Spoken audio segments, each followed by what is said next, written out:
Hidden cameras exposed how my wife quietly tried to cut my son out of our family, so I kicked them out and exposed the cruel truth they tried to hide. I've been married to my wife Kelly for 8 years.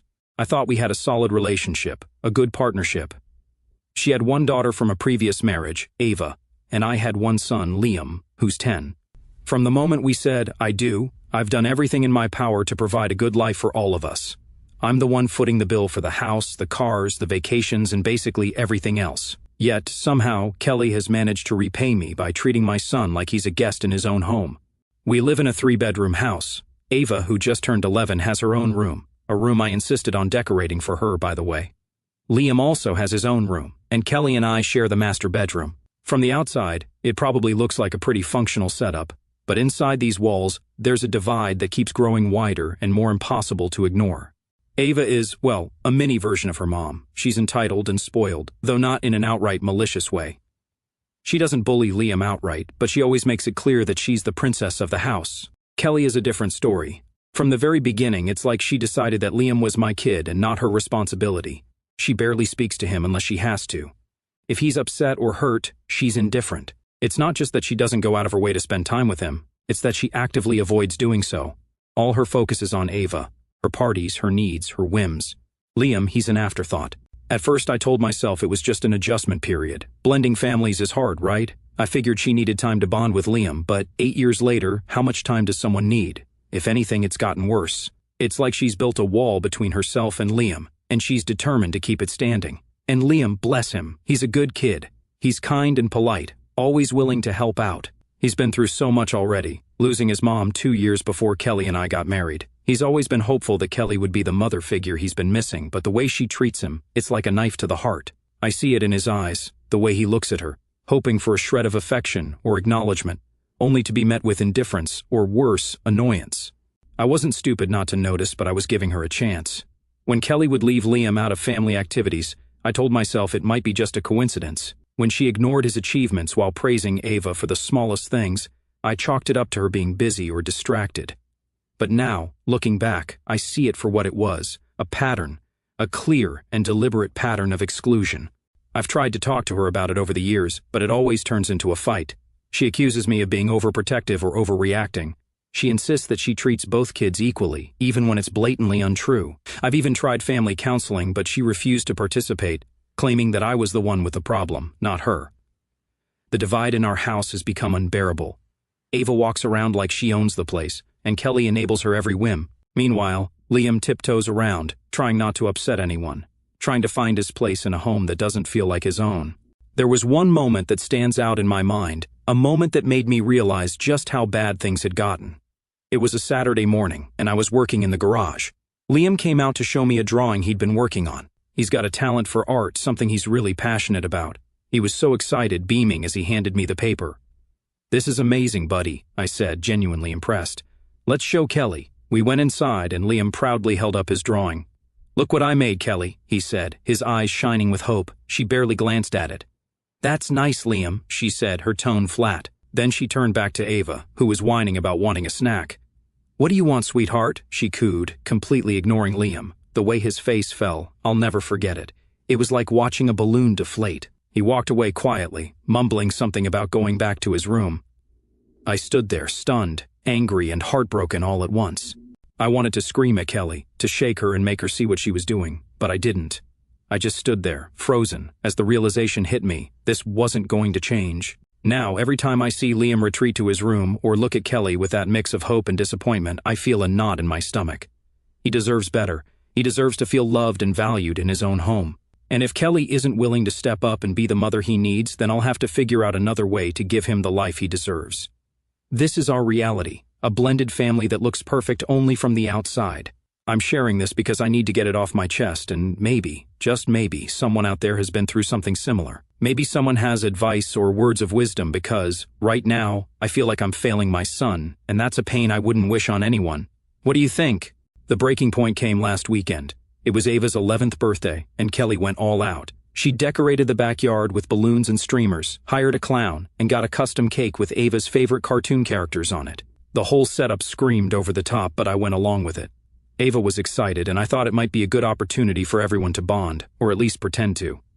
Liam was looking forward to the party too. He had saved up his allowance to buy Ava a small gift, something she'd mentioned wanting weeks ago. He even made her a handmade card, spending hours drawing and coloring it. When he showed it to me before the party, he was practically glowing with pride. "Do you think she'll like it?" he asked, his eyes wide with hope. "She'll love it," I assured him. "It's thoughtful and personal. She'll see how much effort you put into it." The party started off well enough. The kids played games, chased each other around the yard, and laughed like only kids can. Liam tried his best to join in, even though he's naturally a bit quieter and more reserved. When it was time for the cake, everyone gathered around the table. The cake was a masterpiece, covered in colorful icing and shaped like Ava's favorite character. The kids oohed and awed as Kelly lit the candles. I noticed Liam standing off to the side, holding his gift and card. I gave him a little nudge. "Go stand next to Ava." "Let's get a picture of you two together," I said. He smiled shyly and walked over, standing next to Ava with his gift in hand. Just as the camera was about to snap, Kelly's voice cut through the air. "Liam, step out for a second," she said, waving her hand dismissively. "I want a picture with just Ava." Liam froze. He looked at me, confused and hurt. His smile faded, and he hesitated for a moment before stepping aside, his head hanging low. My heart sank. I could feel the anger bubbling up inside me, but I tried to keep it in check. After the picture was taken, I walked over to Liam. "Hey bud, you okay?" I asked softly. He nodded, but I could see the tears welling up in his eyes. He quickly wiped them away and forced a smile. "Yeah, I'm fine," he said, his voice barely above a whisper. That was the moment I snapped. I turned to Kelly, who was busy organizing the next activity. "What the hell was that?" I demanded, my voice louder than I intended. She looked at me like I had 3 heads. "What are you talking about?" she asked, genuinely confused. "Why would you tell Liam to step out of the picture?" "He's part of this family too," I said, my voice shaking with anger. Kelly rolled her eyes. "I just wanted a picture of Ava. It's her birthday, after all. What's the big deal?" "The big deal is that you made Liam feel excluded on purpose," I shot back. "Do you have any idea how that made him feel?" "You're overreacting," she said dismissively. "He'll be fine." I turned to Liam, who was now standing off to the side, clutching his gift and card. "Does he look fine to you?" I asked, my voice rising. The tension was palpable. The other parents at the party quickly averted their eyes, pretending not to notice the argument unfolding. Kelly stormed off, muttering something under her breath, and I stayed with Liam, trying to comfort him. The party continued, but the damage was done. Liam's mood was ruined, and so was mine. Later that night, after the kids were in bed, I confronted Kelly again. "You're driving a wedge in this family," I told her. Her response was as cold as ever. "I'm already doing enough by letting him live here. Don't ask me to do more." I couldn't believe what I was hearing. Letting him live here? As if he were some unwelcome guest. My blood boiled, but I forced myself to stay calm. "This is his home, Kelly. I think you've forgotten that," I said firmly. "And if you can't treat him like he belongs here, then maybe this isn't going to work." She didn't respond, but the look on her face said it all.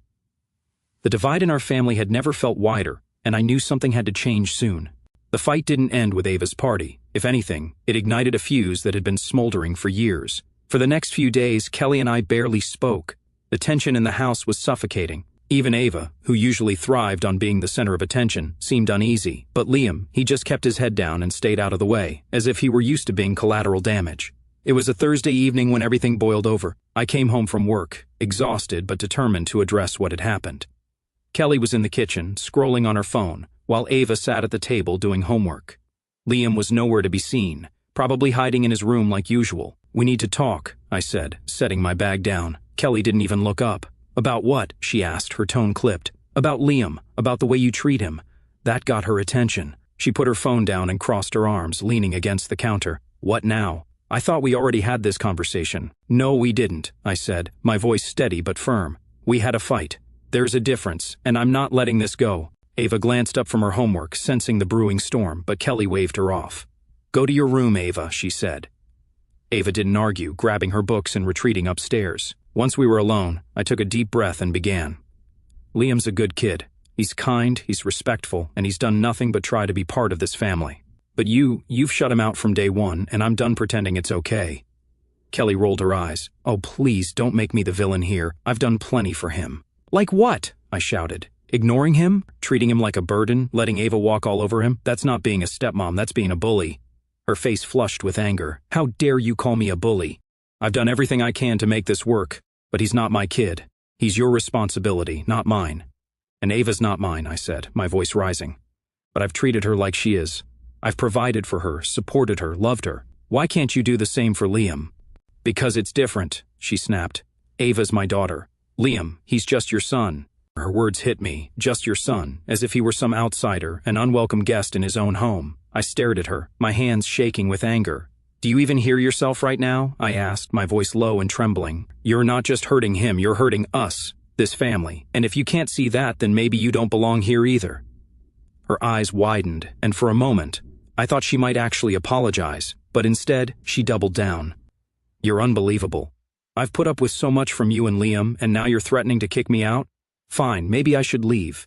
Maybe you and your precious son would be better off without me. The words hung in the air like a toxic cloud. I didn't respond. I turned and walked away, heading upstairs to check on Liam. He was sitting on his bed, headphones on, sketching in his notebook. When he saw me, he pulled off his headphones and smiled weakly. Hey, Dad. Everything okay? I sat down next to him, my chest tight with guilt and sadness. I'm working on it, bud, I said, ruffling his hair. I promise. The next morning, I decided I needed solid evidence before making any serious decisions. I hated the idea of spying in my own home, but I couldn't shake the feeling that there was more going on behind my back. The tension in the house, the way Liam seemed to retreat into himself more every day, it all pointed to something deeper than what I had already seen. I needed to know the truth, not just for my own clarity, but for Liam's sake. The truth would also help me in the divorce process that I'm now seriously considering. So, I ordered a couple of discreet cameras online, the kind small enough to blend into the background without drawing attention. They arrived 2 days later, and I spent the evening carefully installing them in common areas, the living room, the kitchen, and, most importantly, Liam's room. I took extra care to position them where they would capture the interactions without invading anyone's privacy unnecessarily. For the next week, I reviewed the footage every night after everyone went to bed. At first, the recordings didn't show anything unusual. Liam mostly stayed in his room, reading or sketching. Kelly and Ava went about their routines, and there were no outright conflicts. For a moment, I began to doubt myself, wondering if I was being paranoid or overreacting. But something inside told me my doubts were true. Then, on the third day, I found it. The footage began innocuously enough. Liam was in the living room, sitting quietly on the couch with a book in his hands. Ava entered the frame, her posture immediately exuding entitlement. She walked straight up to Liam and snatched the book from his hands without a word. Liam looked up at her, startled, and reached out to take it back. "This isn't your house," Ava hissed, her voice dripping with disdain. "Stop acting like you belong here." She tossed the book across the room, and Liam froze, his face a mixture of confusion and hurt. He got up slowly and walked over to retrieve the book, but before he could pick it up, Kelly entered the room. She looked at the scene, saw Liam reaching for the book, and said coldly, "Leave it, Liam. You don't need to cause trouble." Liam's shoulders slumped, and he turned away without a word. Kelly didn't even glance at Ava, who was smirking triumphantly. My hands clenched into fists as I watched the scene unfold. This wasn't a misunderstanding or a one-time slip. This was calculated exclusion, and it was coming from both of them. The next incident occurred in the kitchen. Liam had bought a few snacks with his allowance and had neatly stored them in a corner of the pantry. The footage showed Ava rummaging through the pantry, pulling out Liam's snacks and tearing open a bag of chips. Moments later, Liam walked into the kitchen and saw her. He approached her hesitantly, his voice polite but firm. "Ava, those are my snacks. Can you please not eat them?" he asked. Ava's response was immediate and dismissive.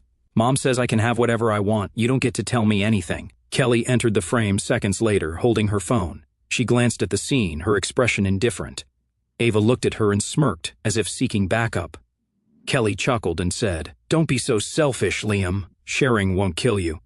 Liam looked down, visibly trying to hold back his frustration. He turned and left the kitchen without another word. Ava continued eating, her smugness almost unbearable to watch. My heart broke for Liam, his kindness, his willingness to be respectful, all dismissed like they meant nothing. But the worst moment came the following day. Liam had a favorite hoodie, one that his late mother had given him. It was worn but cherished, a tangible connection to her memory. The footage showed Ava using the hoodie to clean up a spill on the floor. Liam walked into the living room and froze when he saw what she was doing. "Ava, stop," he pleaded, his voice cracking with emotion. "That's my hoodie. It's really important to me."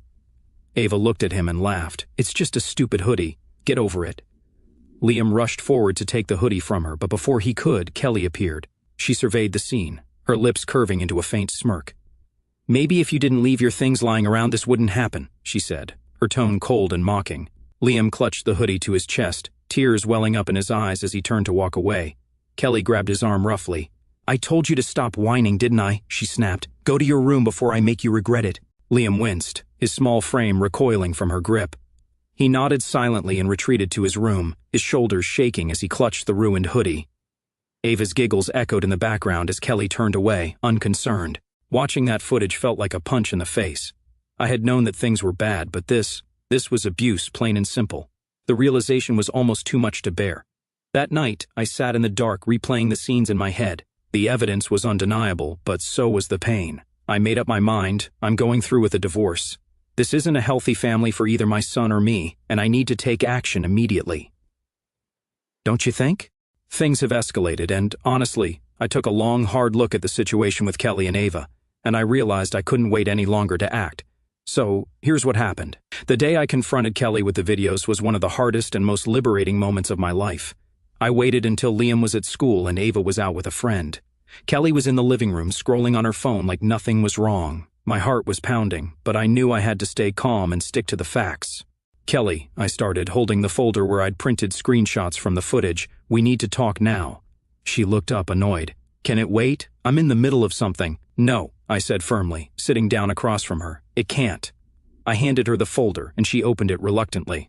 As she flipped through the screenshots, Ava snatching Liam's book, her mocking him about the snacks and the incident with the hoodie, her expression barely changed. When she got to the part where she grabbed Liam's arm and snapped at him, she tossed the folder onto the coffee table. "So, what's your point?" she said, crossing her arms. I stared at her, stunned. "My point? This is abuse. You and Ava have been treating Liam like an outsider, like he doesn't even belong in his own home. This isn't just favoritism, it's cruelty." She rolled her eyes. "Oh, don't be so dramatic. Kids fight all the time. Liam needs to toughen up, and if you're upset about me disciplining him, maybe you should step up more as a parent." I couldn't believe what I was hearing. Disciplining him? Kelly, you were mocking him, encouraging Ava to humiliate him. You laughed when she used his late mother's hoodie to clean a spill. Do you even hear yourself right now? I didn't wait to hear her answer. That was it. That was the moment I knew there was no saving this. Any lingering hope I had that she could change, that she cared about this family, evaporated. I stood up, my hands shaking with anger. "You're done here, Kelly," I said, my voice cold. "You and Ava need to pack your things and leave today." She laughed, as if I had just told a joke. "Excuse me? You're kicking us out of my house?" "My house," I corrected her. "I pay the mortgage, the bills, everything. And after what you've done to Liam, you don't deserve to live here." Her expression shifted, her entitlement turning into fury. "You can't just kick us out. Where are we supposed to go?" "That's not my problem," I said. "I'll give you a week to figure it out, but you're not staying here any longer. I've already contacted a lawyer. I'm filing for divorce." She stood up, shouting at me about how unfair I was being, how she'd sacrificed so much for this family. I didn't engage. I just repeated myself. "You have a week. Pack your things." Honestly, I thought kicking Kelly and Ava out of the house would be the hardest part, but I was wrong. The real fight started when the paperwork hit her hands. After Kelly moved out, I filed for divorce immediately. My lawyer helped me outline everything. The finances, custody of the house, and of course, ensuring Liam's safety was the top priority. I had hoped Kelly would take the hint and move on quietly. We both knew the relationship was irreparably broken, but instead, she came back swinging, and not in a good way. The first inkling of trouble came when I got served with her response to the divorce petition. Kelly was demanding half of everything: the house, the savings, the cars, even a portion of my retirement fund. She also claimed she was entitled to spousal support because she had sacrificed so much to be in this marriage. I almost laughed when I read it. Sacrificed? All I could think about was the evidence I had of her mistreatment of Liam. If anyone had sacrificed anything, it was my son. But Kelly wasn't done. She lawyered up with someone who clearly knew how to play dirty. They started making accusations, claiming I was an absentee father and that Kelly had been the primary caregiver for both kids. It was absurd. She'd never cared for Liam, and Ava had been her priority since day one. But in divorce court, accusations like that can stick if you don't have solid evidence to refute them. That's when I remembered the videos. My lawyer was thrilled when I told her about the footage. She said it could be a game changer, but we had to present it carefully. The recordings showed not only Kelly's indifference, but also her outright cruelty toward Liam. They captured Ava's bullying and Kelly's enabling behavior, as well as the heartbreaking moment where Kelly grabbed Liam's arm and threatened him. When Kelly's lawyers saw that we intended to use the footage, they tried to argue that the recordings were an invasion of privacy. But my lawyer shut that down quickly, citing that the cameras were placed in common areas, not private spaces, and were installed for Liam's safety. The judge allowed the evidence, and suddenly, Kelly's narrative started falling apart. The courtroom was tense when the videos were played. I'll never forget the look on Kelly's face as the footage rolled. She shifted uncomfortably in her seat, her usual smugness replaced with unease. Her lawyer tried to downplay it, arguing that it was out of context and that Kelly was just disciplining Liam. But there was no way to sugarcoat the way she laughed when Ava humiliated him or how coldly she dismissed his pleas. The judge didn't buy it. In fact, they seemed disgusted by what they saw. I could feel the tide turning in my favor. Kelly didn't take it well. After that hearing, she doubled down on making my life as difficult as possible. She started spreading rumors, telling anyone who would listen that I was the abusive one, that I had brainwashed Liam against her. Some of her family members even reached out to me, accusing me of being heartless for breaking up the family. It was infuriating, but I kept my head down and focused on the legal process. The financial battle was the next hurdle. Kelly was still pushing for half of everything, despite the fact that she had never contributed financially to the household. Her lawyer argued that she deserved spousal support because she had been dependent on me during our marriage. My lawyer countered with the videos, showing that Kelly's behavior had contributed to the breakdown of the marriage and that she had failed to fulfill even the basic duties of a partner and stepmother. The judge sided with me on most counts. Kelly didn't get the house or the majority of our savings. She walked away with a smaller settlement than she had demanded and no spousal support. The court recognized that her behavior toward Liam was not only harmful, but also a significant factor in the divorce. For the first time in years, I felt like someone was truly in my corner. But the best part? Liam is safe now. The court granted me full custody of him, which means Kelly has no legal claim to him or the house. That was my biggest fear, that she would somehow try to use Liam as leverage, even though she had never cared about him. Now, she can't hurt him anymore. Thank you to everyone who encouraged me to take that first step. Your advice and support gave me the courage to do what needed to be done. If you're out there reading this and feeling trapped in a toxic situation, please know that there's a way out. It won't be easy, but it will be worth it. Liam and I are proof of that. A few weeks after the divorce was finalized, I started hearing rumblings through mutual acquaintances and even a few nosy neighbors. Apparently, Kelly wasn't doing so well, living with her sister. Initially, I didn't pay much attention. I was focused on moving forward with my life and helping Liam adjust to our new normal. But then, Kelly started reaching out. It started with a few texts. At first, they seemed innocent enough. Basic questions about Ava's schoolwork or her belongings that were still at the house. I responded politely, keeping things short and professional. But it didn't take long for the tone of her messages to shift. The texts started coming more frequently, and they weren't just about Ava anymore. Kelly began reminiscing about our marriage, saying things like, "I didn't realize how good I had it, and I missed the life we had together." I ignored most of these messages, but then came the emails. In one particularly long email, Kelly poured her heart out, or at least that's what she wanted me to believe. She wrote about how hard things had been since the divorce, how her sister was impossible to live with, and how Ava was struggling in school because of all the changes. She even tried to tug at my heartstrings, claiming that Ava missed me and Liam and wanted to see us again. It was an obvious attempt to guilt me, but I wasn't buying it. From what I'd heard, Kelly's sister wasn't thrilled about having 2 new house guests. Kelly had always been high maintenance, and now that she didn't have me as a financial safety net, the cracks in her life were starting to show. She'd never had to budget or worry about bills before, and apparently the reality of living without a provider was hitting her hard. Ava, meanwhile, wasn't adjusting well to the lack of luxury she'd grown accustomed to. The constant tension in their new living arrangement was clearly taking a toll. But that wasn't my problem anymore. One evening, Kelly called me. I stared at the screen for a moment before declining the call. Seconds later, she texted, "Can we please talk? Just for a few minutes." Against my better judgment, I decided to reply, "What do you want, Kelly?"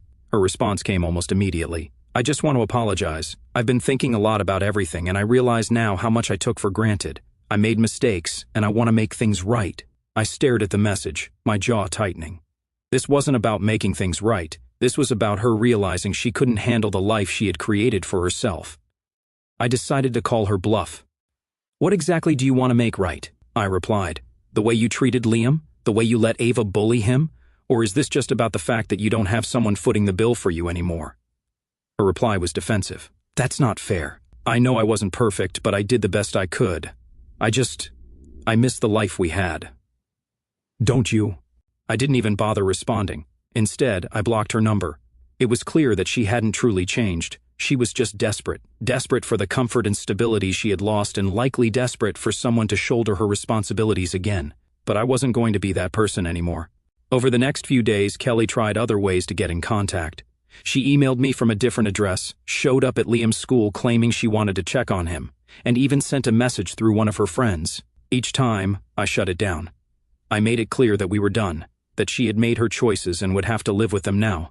A few months later, Kelly's attempts to reconcile have slowed down, though I wouldn't be surprised if she tried again. From what I've heard, she's still struggling, bouncing between jobs and relying heavily on her sister. Ava is reportedly acting out, which doesn't surprise me, considering how she was raised. As much as I feel sorry for them, I know it's not my place to fix their lives. My priority is Liam, and making sure he grows up in a loving, stable environment. To anyone reading this who might be in a similar situation, let me say this: people like Kelly rarely change. They might realize what they've lost, but that doesn't mean they're ready to take accountability or truly make amends. Thanks to all of you for following along with my story. Your comments helped me a lot throughout this past period.